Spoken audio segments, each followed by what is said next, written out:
a secret bank account. That's total betrayal. That means you're planning to fail. You're saying to yourself, in case this doesn't work out and there's a divorce or something, you have an extra, a slush fund somewhere, sort of slush fund somewhere that you can fall back on. So you're planning to fail. Now, why would you be doing that? Right? I think that's totally wrong. If you not having a relationship and things are not going the way they are, you start having a secret bank account that your husband doesn't know anything about, that's still wrong. Because while you're in that relationship, you're in a committed relationship. You shared vows, right? You got married. You are still married, right? You you're obligated to take care of your family. If you decide on your own, you guys said, okay, we're going to take care of our family, combine our resources and take care of our family. What you're doing is breaching that. If he finds out, yeah, the first thing you should ask yourself is, if he finds out, how is he going to react? You're destroying the trust. You're destroying the trust, right, that you already built. Because he's going to feel betrayed and cheated. He's going to be thinking, oh my goodness, so she's not committed to this relationship. So she's planning on leaving, right? And then my other question is, if you're not in a committed relationship with this person, there's nothing about having a secret account, because your account is your account. You have no business whatsoever having a joint account with someone you're not married to. I mean, what's the sense in that? If you're not married, it's fine to have a separate account. When you get married, then that's a different scenario, because unless you don't respect the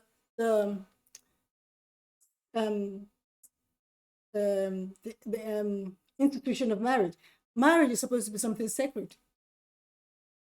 So if you're going into it, you should be going with all of your heart, right? You should be planning to grow old together. You should not be planning to fail, especially when kids are involved, right? So I know that some women do it. Some women have accounts that their husband doesn't know anything about. I don't think it's right. If you're doing it, I'm sure you have your reasons. I can tell you, but for real, it's not right to do that.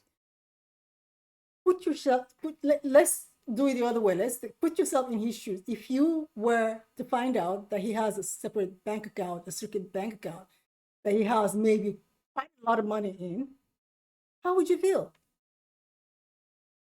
In life, when you're doing something, think about the consequences. Think about how you would feel if the shoe was on the other foot. Like if you were on the other side of it, that would make you think. Because if you find out, as a woman, you find out that he's got money stashed somewhere, right? You would be hurt.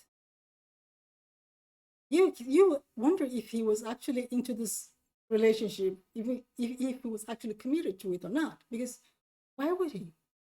So why would you do it? Totally wrong. So if you're doing it, for the lady that's sending this question, please stop. Please stop. This is wrong. But it's up to you. Take it or leave it. That's what I think. For a couple that is for a dating couple, right? It's okay. Your account is your account. His account is his account. You have no business going into joint account. What does that mean? If you guys are saying, okay, we're gonna get married someday, what if you break up? What if things don't work out? And then you start fighting over the money? Why would you want to put yourself through all of that? Why? Too much drama. Too much drama for me. Okay. And another question. Is it okay to stay close to your partner's family after a breakup? Is it healthy? This one is a sensitive one. So let me just create some kind of fictional scenario here. Say you're dating someone and his family absolutely love you, right? They absolutely adore you. But it doesn't work out. You break up with your boyfriend or your girlfriend. And then it's difficult for you to, because you've broken up with their son or daughter. You didn't break up with the family, but his family is his family, right? They will always support him. Even if they love you, they want to hang out with you, right? I think I think that there should be boundaries. I think that if you break up with someone, you break up with his family. You walk away. I mean, why would you want to put yourself through all of that? Because you know what? You will find yourself asking questions about him, and they might be things that you don't really want to hear. For example, you might go over there and maybe you didn't ask for it, but somehow the conversation turns to him, and someone mentions that he's got a new girlfriend. And if you still have feelings for this guy, it will hurt. You feel bad for a minute or two or more.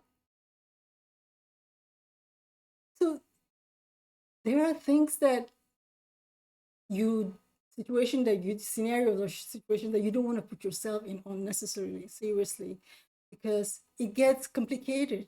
It becomes really complicated. And if the guy doesn't like it and tells his and tells you to stop hanging out with his family, right? You How you gonna feel about it? So before you get to that point, just walk away. You break up with someone, break up with their family. You can say hi to them if you see them, if you run into them, you can say hi. If they call you up and say, "Oh, hi, I just want to say hi," fine, you can say hi back.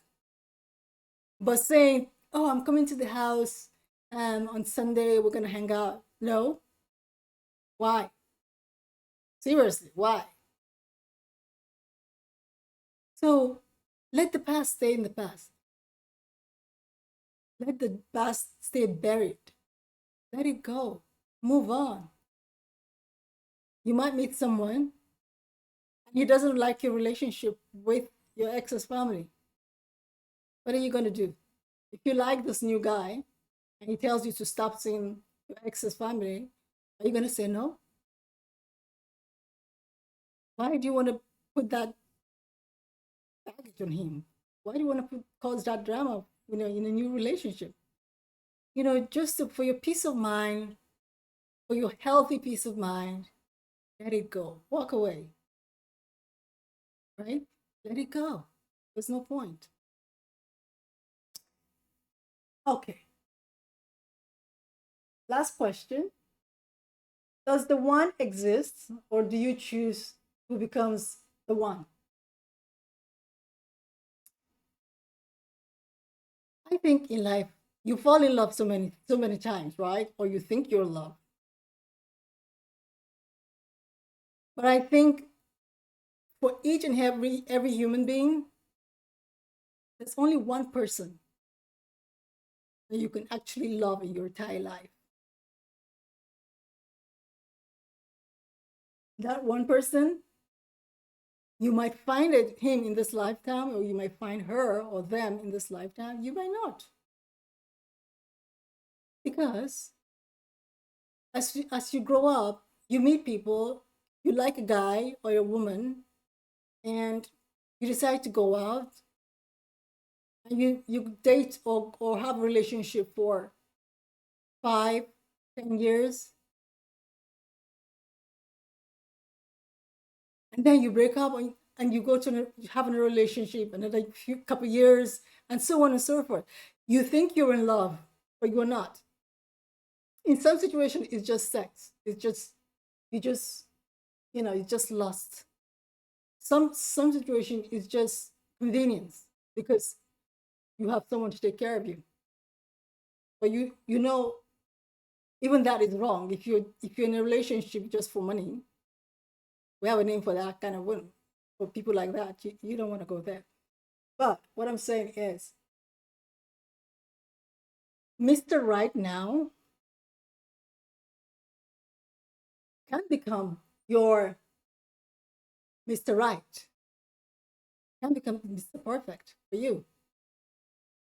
Because if you're happy with someone, you love him so much, you want to be with them, he's your one, the one right now, right? But is he the one? He's the Mr. Right now, but is he the one? I don't know. All I know is in life, you can only love someone, one person, with all your life, all your heart, everything that you are, totally committed 100%. Other relationship, you might care about them. You might think you even love them. But when there is trouble, you'll be the first one to take off. When there's a misunderstanding or you have a fight, you'll be the first one to move out or to dump him. I tell you something. There's this person, right, that I know. I've known him for over 20 years, right? So I broke up with him more than 20 times.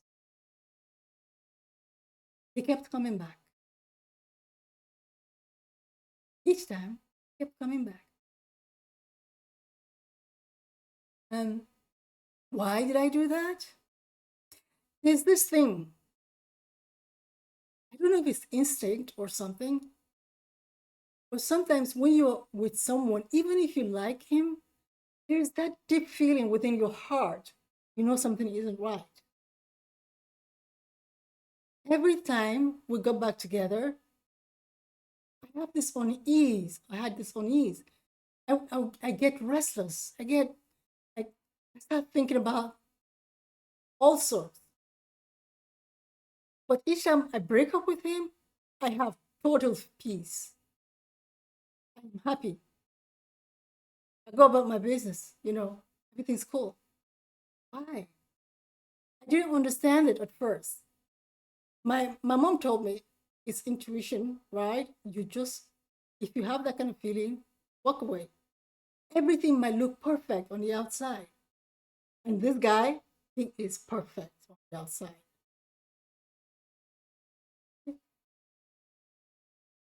Everything might look perfect on the outside, but there might be something you don't know. Maybe he's hiding from you that you don't know about. Now, guess what happened? This is the same guy I talked about in my previous video where we got back together again one more time, and we were just talking one evening, and he started reminding me of all the wrongs I did him 20 years ago. He remembered absolutely everything to the tiniest detail. This guy had a photographic memory, and this thing was eating him up, and he was waiting for a time to hit back. He was waiting for revenge. Let me tell you a secret about that relationship. I've been celibate for as long as I've known him. He knows from the first day I told him, I am not doing anything sexual until I get married. I've learned that it doesn't work when you do that. And for me, it's a personal choice. So if you want to stay, stay. If you don't, go. There were other guys that came into my life, and I told them the same thing. They ran. They took off. This one didn't. He stayed. And anyways, back to my story.